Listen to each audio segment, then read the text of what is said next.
Hi, folks. This is Dr. Rob Cywes in part two of something we don't often associate with carbohydrate consumption and carb addiction. But when we're talking about addiction, addiction helps us to deal in a dysfunctional way with emotional tension that we don't have effective ways to deal with. And one of these subtle things that is not much spoken about in the world out there, everybody recognizes heroin addiction, we recognize now carb addiction, obesity, and diabetes. But one of the things that we don't really understand is the benefit of healthy human connection and healthy communication. In the last video, we talked about aggressive, passive aggressive, and passive behavior, which is part of a dysfunctional personality type. One in which, when we raise our children, we don't raise them with healthy ways to communicate. And I know this may sound a little bit kumbaya-ish, and I struggled with this for a long time, but in the evolution of my own coming to terms with myself as a carb addict, as someone who did not have healthy skills and emotion management capability in terms of working with other people, I've really spent a lot of introspective time focusing on how I can improve myself by being more assertive in my communication toward myself as well as toward those around you, the people I love, the people I work with, and strangers. And assertive communication is so important in terms of dissipating emotional tension and avoiding the need for crystal methyl carbohydrates.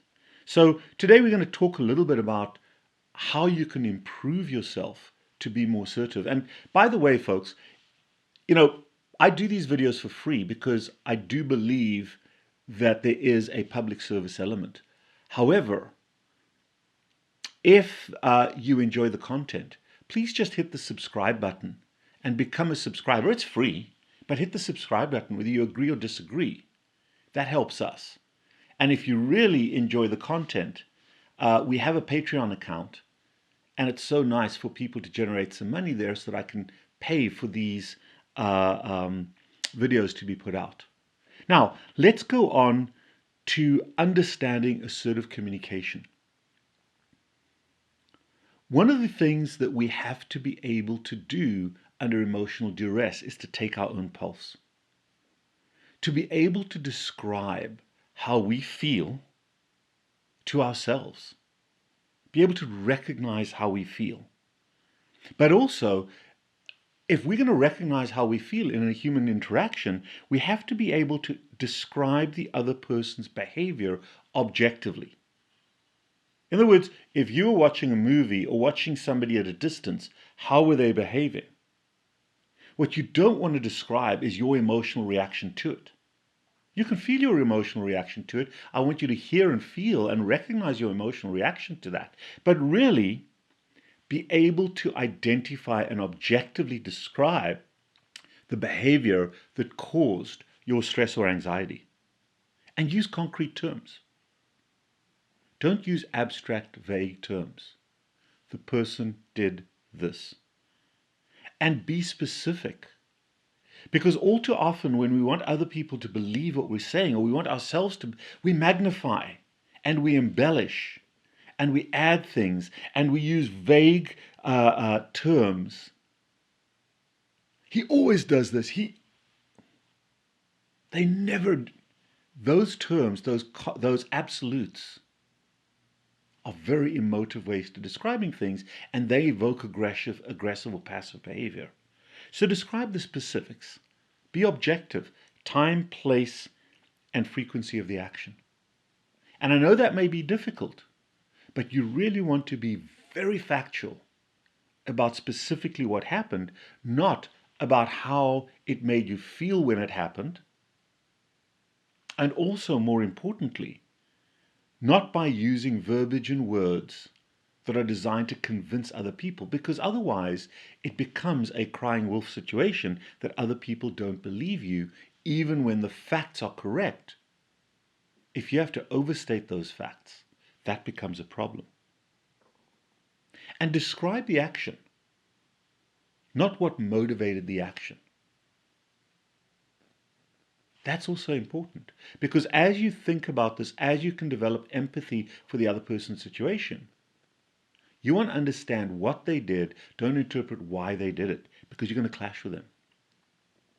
And recognize how things make you feel. It's okay to say, hey, that gave me a fright. Hey, that upset me. That hurt me. Because when you recognize that feeling, you can then look at what act did that to you. Take a step back. Every emotion is a heightened awareness.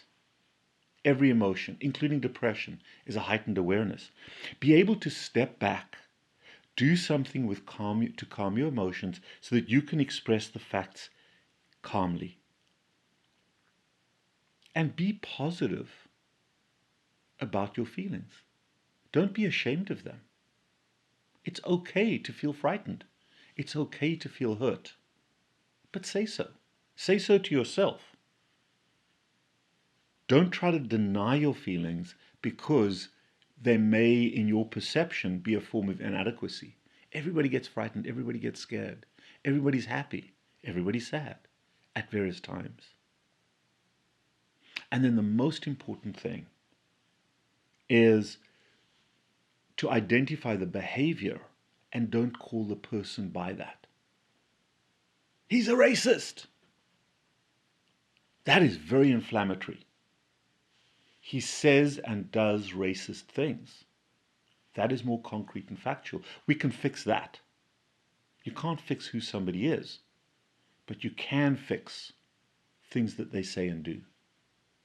And that's critically important.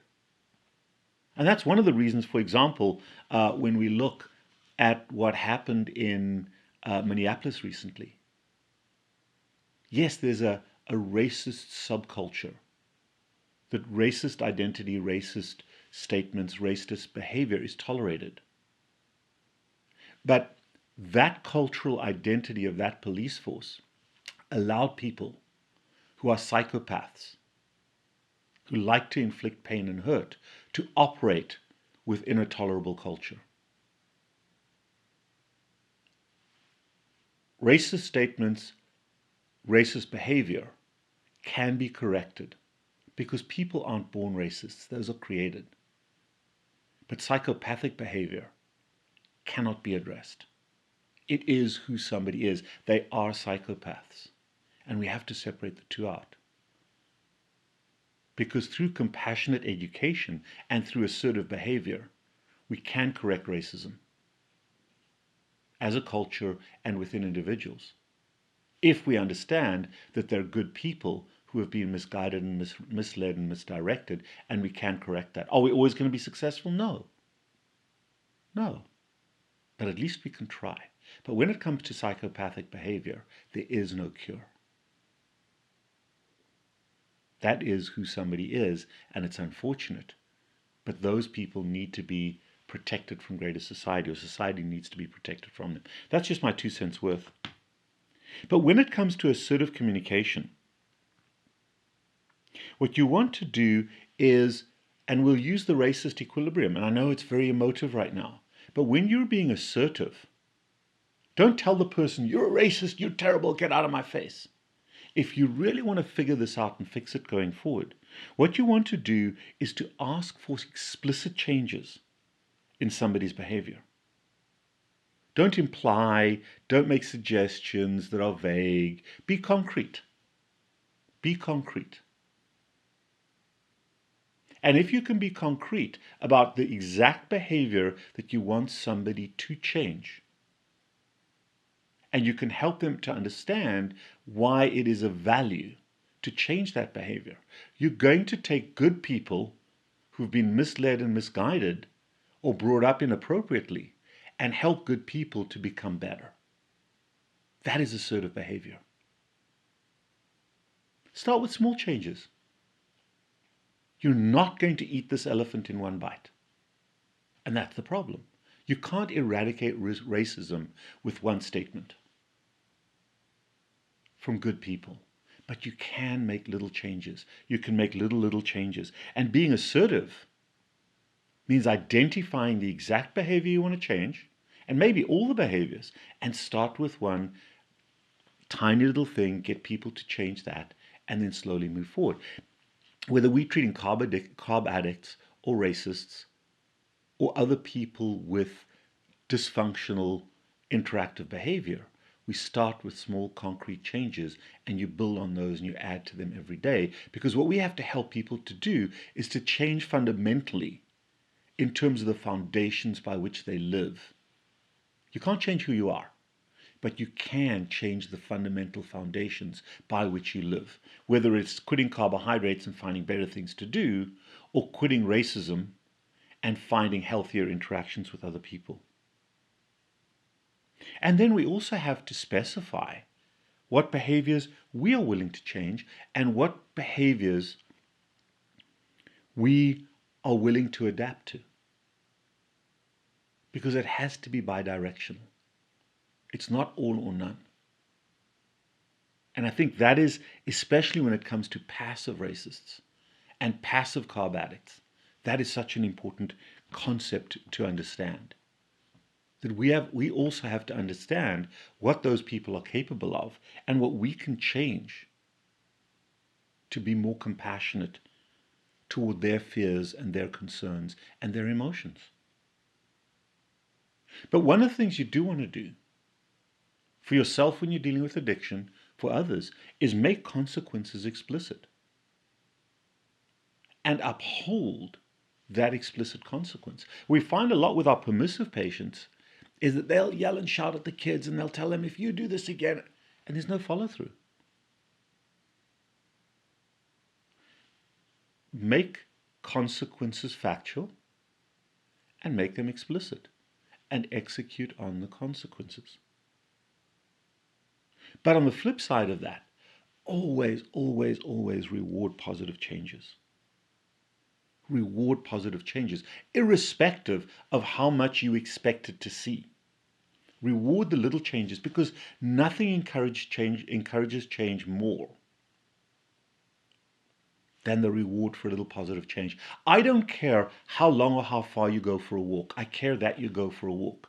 And you want to reward with praise, just with praise, not with cake, the fact that you went for a walk. Piling consequences on top of consequences and threatening yourself and beating yourself up doesn't work.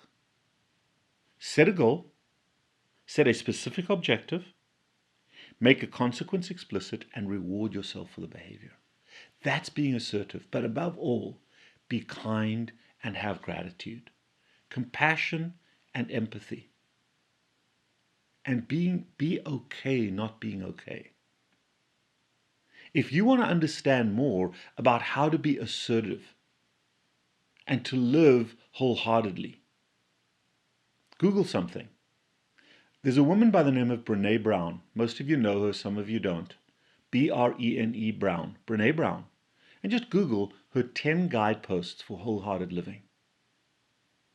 And they are a guide toward assertive behavior, compassionate behavior toward yourself and toward others. And I think our society can go forward in large leaps and bounds if we can embrace that behavior. Is that ever going to happen? Probably not. Not in my lifetime. However, as individuals, every one of us is capable of choosing to transform, to live more wholeheartedly, and to climb out of an aggressive or a passive box and strive to be assertive. Are we always going to be successful? No. But if you can debrief yourself on a regular basis and make little corrections, you're going to get better and better and better and find more and more rewards from other people and from yourself. Be assertive, learn what being assertive means, and practice that, not every day, but every minute of every day. Again, you may agree or disagree with what I've said, but if I've made you think I've done my job, I am Dr. Robert Cywes, the Carb Addiction Doc.